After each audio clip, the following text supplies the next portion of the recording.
Baik, terima kasih dan selamat datang kembali di channel saya. Dalam video kali ini kita akan sama-sama belajar tentang materi farmakologi molekuler.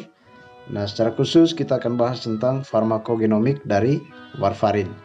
Seperti yang kita ketahui, warfarin merupakan obat antikoagulan ya untuk mengatasi terjadinya pembekuan darah. Nah, ini adalah sebuah gambar yang saya ambil dari sebuah jurnal. Di sini kita akan membahas tentang mekanisme kerja dari warfarin ini. Jadi secara normal saat terjadi luka, precursor of clotting factor 2, 7, 9, dan 10 ini akan menjadi aktif oleh enzim yang namanya glutamil karboksilase, dan tentunya dengan bantuan O2 dan CO2. Nah, ini adalah faktor pembekuan darah. Ketika faktor pembekuan darah ini akan menjadi aktif, maka secara otomatis protrombin akan menjadi aktif dan terbentuklah fibrin sehingga terjadinya pembekuan darah. Nah, di sini kita lihat vitamin K epoksid reduktase bekerja dengan cara mengubah vitamin K epoksid menjadi vitamin K terreduktase. Nah, vitamin K terreduktase ini merupakan prekursor utama bagi enzim glutamil karboksilase ini untuk mengaktifkan faktor pembekuan darah ini tadi.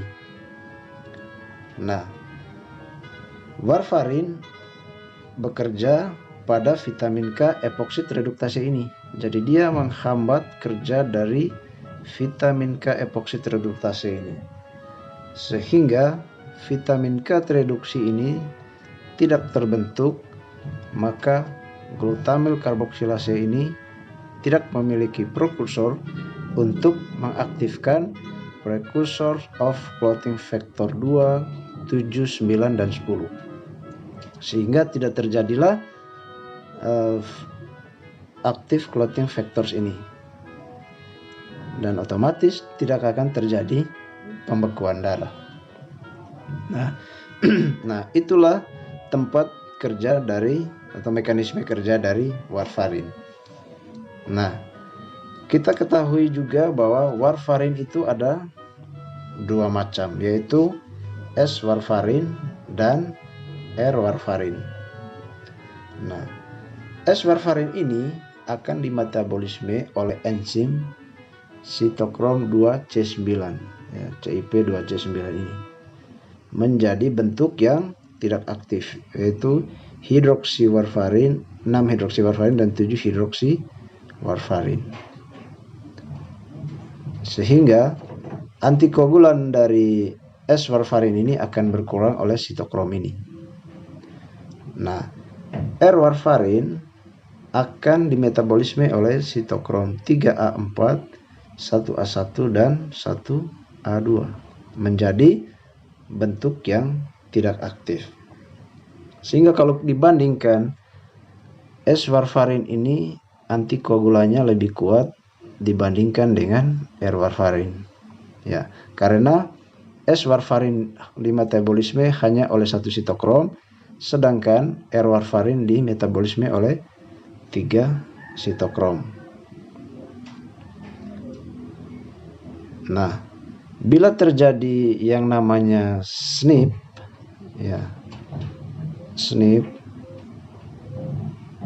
cara tulisnya SNEPS, ini kepanjangannya itu single nucleotide polymorphisme. Ya, pada sitokrom ini tadi akan menyebabkan dua hal, yaitu dapat meningkatkan aktivitas dari sitokrom ini atau menurunkan aktivitasnya.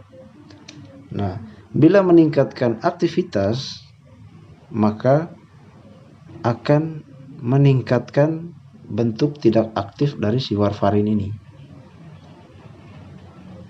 Artinya, dalam pemberian dosisnya harus dinaikkan, karena akibat dari SNP ini tadi menyebabkan sitokrom ini meningkat aktivitasnya. sehingga bentuk tidak aktifnya menjadi lebih banyak daripada bentuk aktif. Nah, otomatis ini harus diberikan peningkatan dosis. Nah, bila terjadi sebaliknya, ketika terjadi SNP tadi, aktivitas dari sitokrom ini akan menurun, maka dia akan mengubah warfarin ini menjadi bentuk yang tidak aktif dalam jumlah yang kecil. Sehingga kita perlu pantau dan hati-hati dalam memberikan dosis. Ya, bisa saja terjadi pendarahan karena bentuk aktif dari warfarin ini otomatis akan meningkat karena ada masalah pada sitokrom ini tadi. Nah, oke, ini saya bacakan penjelasannya secara singkat. Jadi secara normal saat terjadi luka, precursor of clotting factor 2, 7, 9, dan 10 menjadi aktif dengan bantuan CO2, O2 oleh glutamil karboksilase yang mengubah vitamin K reduktase menjadi vitamin K epoksid dengan prekursor vitamin K sehingga protrombin menjadi aktif, fibrin terbentuk dan terjadilah pembekuan darah.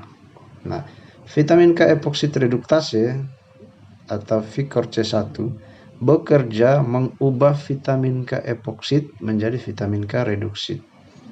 Nah, vitamin K reduksid ini merupakan prekursor utama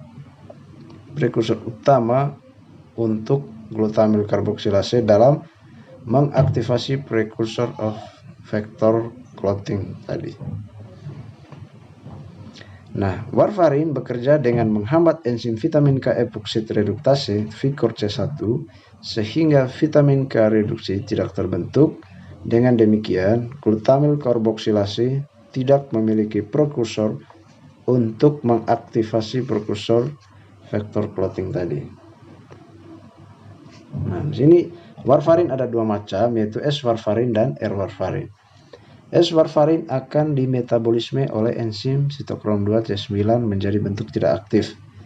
Sedangkan R-warfarin akan dimetabolisme oleh sitokrom 3A4, 1A1 dan 1A2 menjadi bentuk tidak aktif. Dengan demikian, antikoagulan S-warfarin akan lebih besar karena hanya dimetabolisme oleh satu enzim.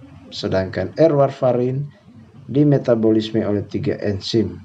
Sehingga dosis pemberian S-warfarin akan lebih kecil dibandingkan dosis R-warfarin. Atau dengan kata lain, antikoagulan dari S-warfarin lebih besar sehingga dosisnya harus diberikan dalam dosis yang lebih kecil dibandingkan dengan R-warfarin. Nah, seperti yang saya jelaskan tadi bahwa bila terjadi SNP, ya, single nucleotide polymorphism pada sitokrom ini yang menyebabkan meningkat atau menurunnya aktivitas sitokrom tersebut, maka dosis warfarin harus disesuaikan. Nah, bila meningkatkan aktivitas dari sitokrom itu, maka bentuk tidak aktif dari warfarin menjadi meningkat, sehingga dosis harus dinaikkan. Dan bila menurunkan aktivitas, maka bentuk aktif warfarin akan meningkat, sehingga dosis perlu diturunkan. Oke, sekian yang bisa saya jelaskan. Semoga dapat dipahami. Dan bila video ini bermanfaat untuk teman-teman semuanya, jangan lupa di like, share, dan subscribe.